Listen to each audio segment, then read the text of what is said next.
Hello buyers. So you are thinking about buying a home, and I'm going to give you the place to start and 13 things to think about when you are buying a house. Number one, typically in our area, you're going to find that sellers provide a full disclosure package so that buyers can make their best offer. In that disclosure package, you are looking for two documents that are the most important documents. The TDS, which is the Transfer Disclosure Statement, and the SPQ, which is the Seller Property Questionnaire. Now, these two documents is where the seller is going to tell you everything that they know about the house. And you really want to make sure you read it thoroughly and you ask any questions that you don't understand regarding those two documents. Okay, number two is if the seller has provided inspections. I always tell my clients to just get your own inspections. It never hurts to have a second pair of eyes on the house. And inspectors are human. Sometimes they miss things. And you just want to make sure that you're getting all your bases covered. So you want to start with a pest and a home inspection. And starting with these two inspections will allow you to know if you need further inspections, because the home and the pest inspector will tell you. And I don't always recommend getting the inspector that does both. I think it's better to have your own pest inspector and your own home inspector. It's a specialty, and when you get a company that does both, I feel like some things are missed. So you want to start with the pest and home, and then you might be getting a roof inspection, electrical, foundation, and in our area, you definitely want to get either a sewer or septic, because those are point of sale ordinances, which means they need to be taken care of before close of escrow. In some cases, the buyer can take on the work and get it done after close of escrow, but there's a time frame where that needs to happen. Also, if there's a well, you want to get a well inspection. So you've ordered your inspections, and now you're waiting for those inspections in writing to come to you. You're going to start looking at your insurance options. This has to be taken care of before you release that inspection contingency. So with your insurance, in our area, fire insurance is a big deal, but also flood insurance, right? There's specific areas in our county where you're in the flood zone. Now, there is a document, a disclosure called the natural hazard disclosure that will tell you, it will indicate to you if you're in the high fire zone or in a flood zone. And you're going to need to get an insurance quote for that and make sure that that's affordable to you. A couple of other tips on insurance right now. So if you are looking at an older home and it has knob and tube wiring, and you might not be able to get it covered by insurance, and they might want you to change it out to more modern wiring. Also with your roof, they are looking for roofs that are 25 years or younger. So that needs to be budgeted in and needs to be paid attention to.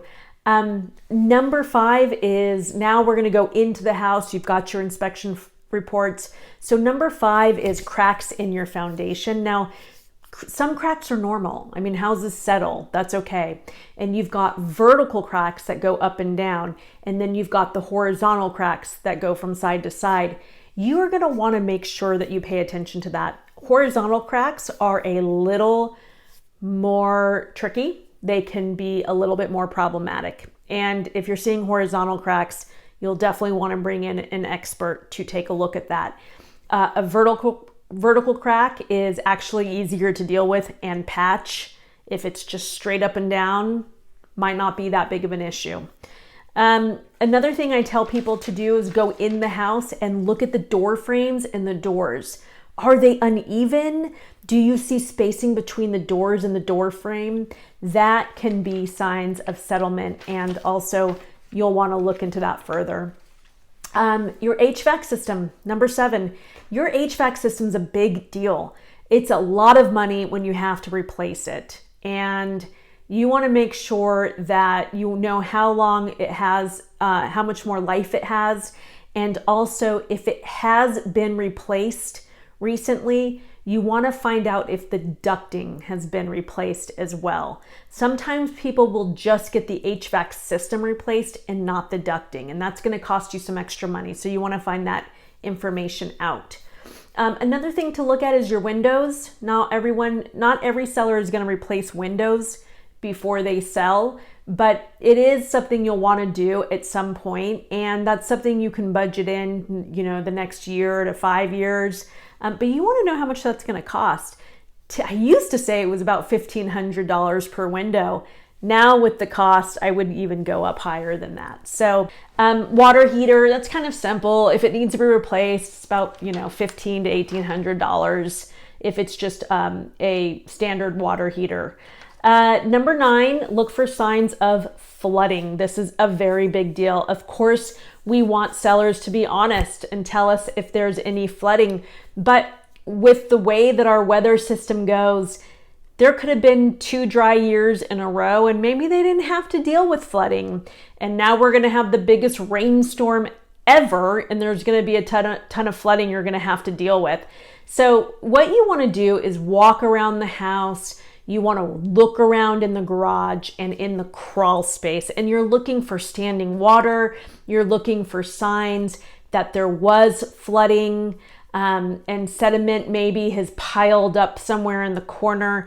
Look for all those things. You really want to find out as much as you can about the drainage around the house and if there's been any flooding.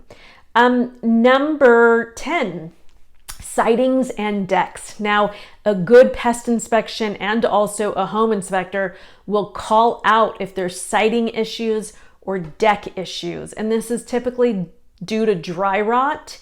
And sometimes you can replace certain parts of a deck and you don't have to replace the whole thing, but you want to know because it's going to cost you some money. And siding, again, siding can be very expensive as well. So you want to find out if there's any siding that you're going to need to replace. Number 11, garage ceiling height. I know, what, Gina, what are you talking about? Number 11 is garage ceiling height. So more times, I can't believe in my 22 years, I've seen this a handful of times. Somebody has a really tall car and it can't fit into the garage. So you want to make sure that your cars fit into the garage if that is what you're using it for, because it will cost you some money if you're going to have to change out that garage opening. And it might not be worth it to you. And number 12, I bring this one up because I've dealt with it myself and it's annoying. Shower pan leakage. So Gina, what's a shower pan? A shower pan is what is underneath your shower stall or even your bathtub. So if you have an inspector go into the crawl space and look for signs of leakage, because changing out a shower pan is expensive and the tile is old and you can't match it. Now you have to change out all the tile. So it can get costly and it happens all the time, especially with these houses built, before the 80s, but you need to just make sure you know how much it's going to cost and if you're going to have to do it or not, or get a credit from the seller.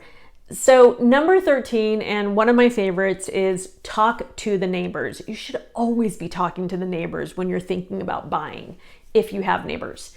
But I tell my clients, look, drive around. You see a neighbor, talk to them. Tell them you're thinking about buying in the neighborhood and you're curious. You just want to know how they like it. How long have they been there? Has there been any issues? Most likely, a neighbor is going to be able to tell you more about the area, all of the things around it, better than the agents can because they live there. So always talk to the neighbors. And again, my name is Gina Odom. We cover Monterey, Santa Clara, and Santa Cruz County. If you have any questions or any thoughts, please reach out to me. I'm always happy to chat.